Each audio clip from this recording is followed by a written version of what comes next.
السلام علیکم ورحمۃ اللہ وبرکاتہ۔ آج ہم ایک بہت عظیم رات کے بارے میں بات کرنے والے ہیں۔ ایسی رات جس کی قدر اور فضیلت اتنی زیادہ ہے کہ اللہ تعالیٰ نے قرآن مجید میں اس کے بارے میں پوری سورت نازل فرمائی ہے۔ جی ہاں، ہم بات کر رہے ہیں شب قدر کی۔ شب قدر وہ بابرکت رات ہے جس کے بارے میں اللہ تعالیٰ قرآن میں فرماتے ہیں، لیلۃ القدر خیر من الف شہر۔ ترجمہ یعنی شب قدر 1000 مہینوں سے بہتر ہے۔ سوچے ذرا، 1000 مہینے تقریباً 83 سال بنتے ہیں۔ یعنی اگر کوئی شخص اس رات میں اخلاص کے ساتھ عبادت کرتا ہے تو اسے اتنا اجر مل سکتا ہے جیسے اس نے 83 سال سے زیادہ عبادت کی ہو۔ اس لیے رمضان المبارک کی آخری 10 راتیں مسلمانوں کے لیے بہت قیمتی ہوتی ہے، کیونکہ انہی راتوں میں شب قدر ہوتی ہے۔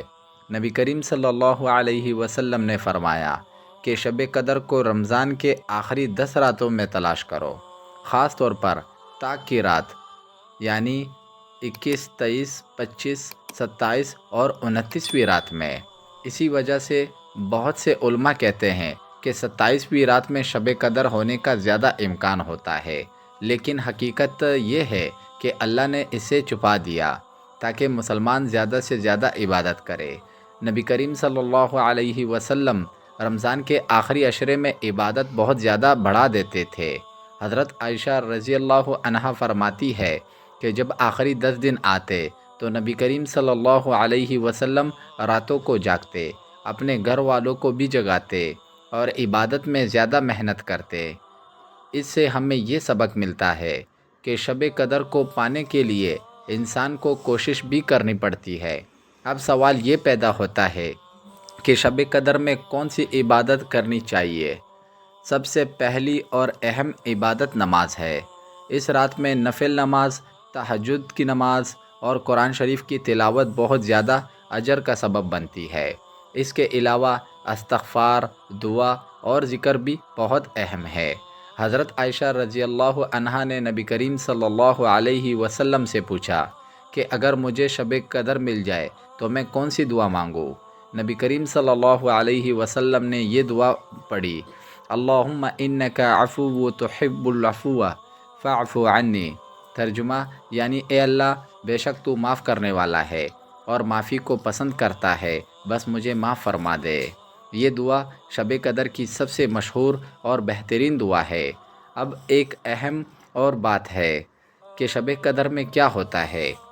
قرآن مجید میں آتا ہے کہ اس رات فرشتے اور جبرائیل علیہ السلام زمین پر نازل ہوتے ہیں اور اللہ کے حکم سے مختلف معاملات طے کیے جاتے ہیں۔ یہ رات سراسر سلامتی اور رحمت کی رات ہوتی ہے اور یہ فجر تک جاری رہتی ہے۔ علماء نے شب قدر کی کچھ نشانیاں بھی بیان کی ہے۔ مثلاً اس رات دل کو عجیب سی سکون اور اطمینان محسوس ہوتی ہے۔ رات کا موسم نہ زیادہ گرم ہوتا ہے اور نہ زیادہ سرد، اور اگلی صبح سورج بغیر تیز شعاؤں کے طلوع ہوتا ہے۔ لیکن یاد رکھے، اصل مقصد صرف نشانیاں دیکھنا نہیں بلکہ عبادت کرنا ہے۔ بدقسمتی سے آج بہت سے لوگ شب قدر کو صرف ایک رسم سمجھتے ہیں۔ کچھ لوگ صرف 27ویں رات عبادت کرتے ہیں اور باقی راتیں ضائع کر دیتے ہیں، حالانکہ اصل سنت یہ ہے کہ انسان رمضان کے آخری 10 دنوں میں زیادہ سے زیادہ عبادت کرے۔ سوچے، اگر ہم نے پوری زندگی گناہوں میں گزار دی تو ہو سکتا ہے کہ شب قدر کی ایک رات ہماری پوری زندگی کو بدل دے۔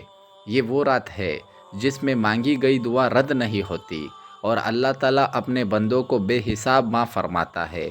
اس لیے ہمیں چاہیے کہ ہم اس رات کو فضول باتوں، موبائل یا سوشل میڈیا میں ضائع نہ کریں بلکہ نماز، قرآن اور دعا میں گزاریں۔